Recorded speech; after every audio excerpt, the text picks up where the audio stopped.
Hello, friends.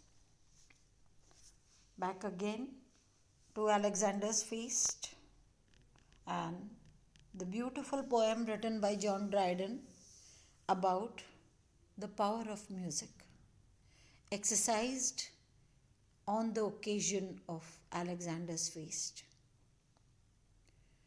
Music has, since ages, enchanted humanity.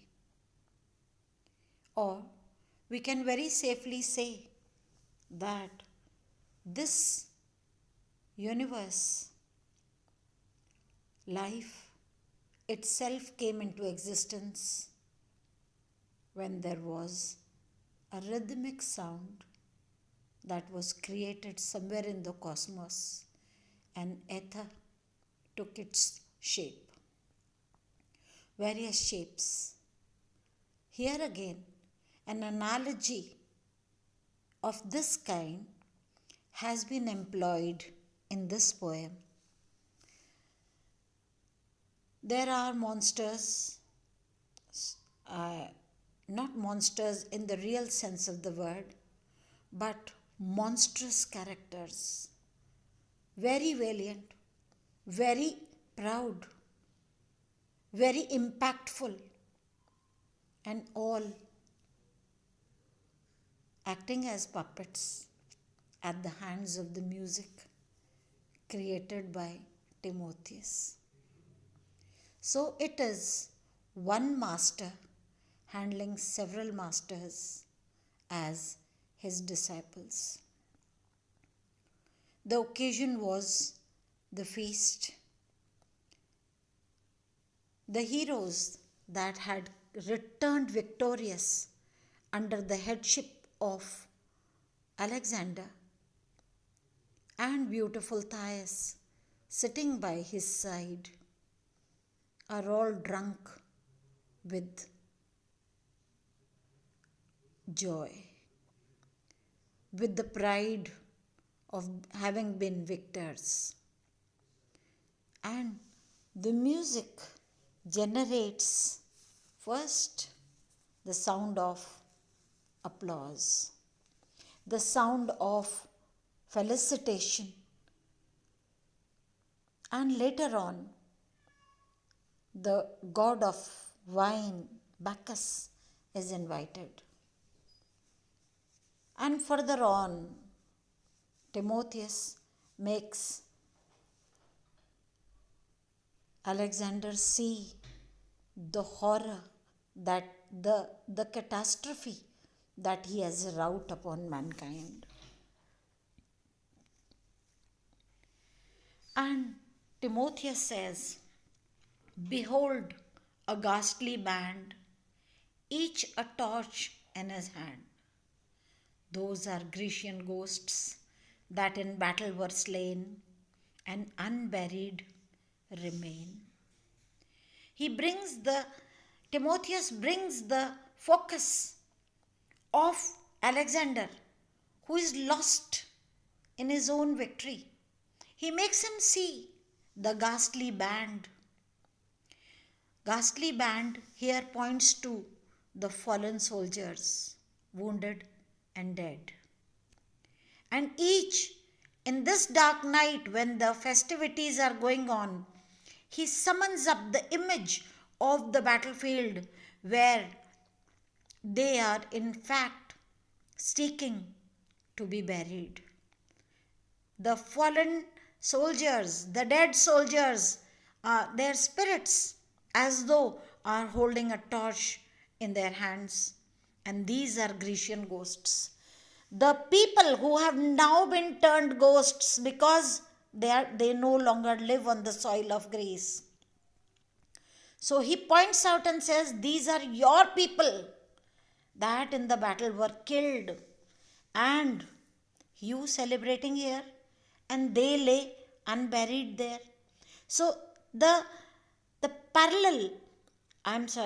contrast that has been drawn between these festivities and the lamentations. Festivities in the court and lamentations on the battleground. inglorious on the plain.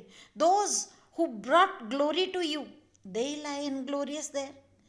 Give the vengeance due to the valiant crew. He invokes, Timotheus invokes Alexander to give vengeance due. The revenge that they need to be taken upon the people who have caused their death. Behold how they toss their torches on high. And these ghosts, the dead, are upholding their torches, the torches by which they mean to awaken Alexander. How they point to the Persian abodes and glittering temples of their hostile gods. He says that not only these dead people are pointing the spires of the flames onto Persia with which they fought, but they are also throwing the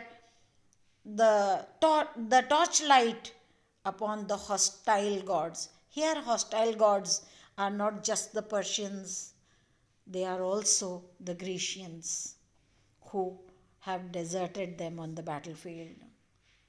The princes applaud with a furious joy, and the king seizes a flambeau with zeal to destroy.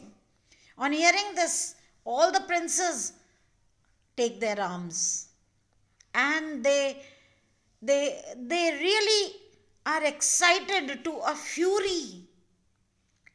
They are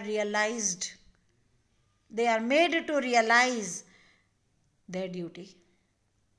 And the king also seized a flambeau with zeal to destroy. Even he picks up his deadliest arm.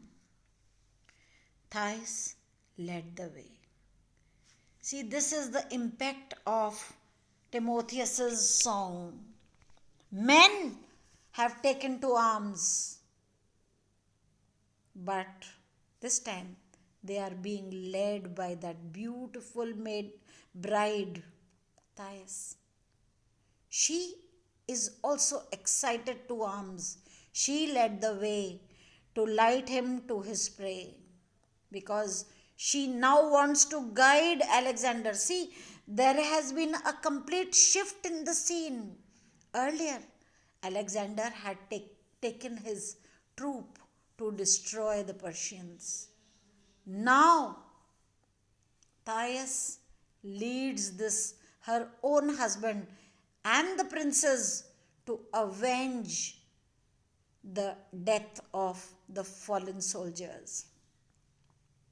And at this point of time, Thais is no longer that innocent maiden, the young girl that sat by the side of Alexander like another Helen, fired another Troy. So she has been compared with Helen. Helen was a very beautiful woman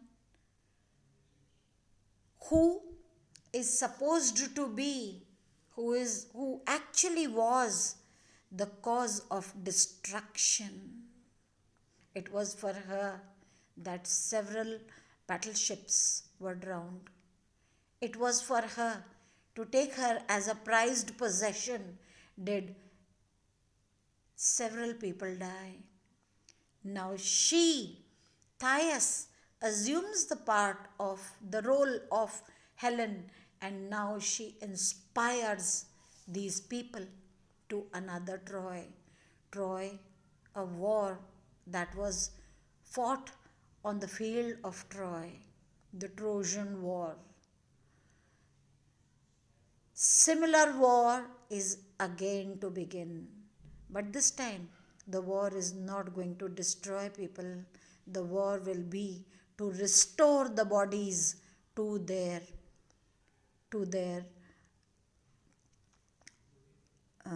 well-deserved esteem. They will be given the burial.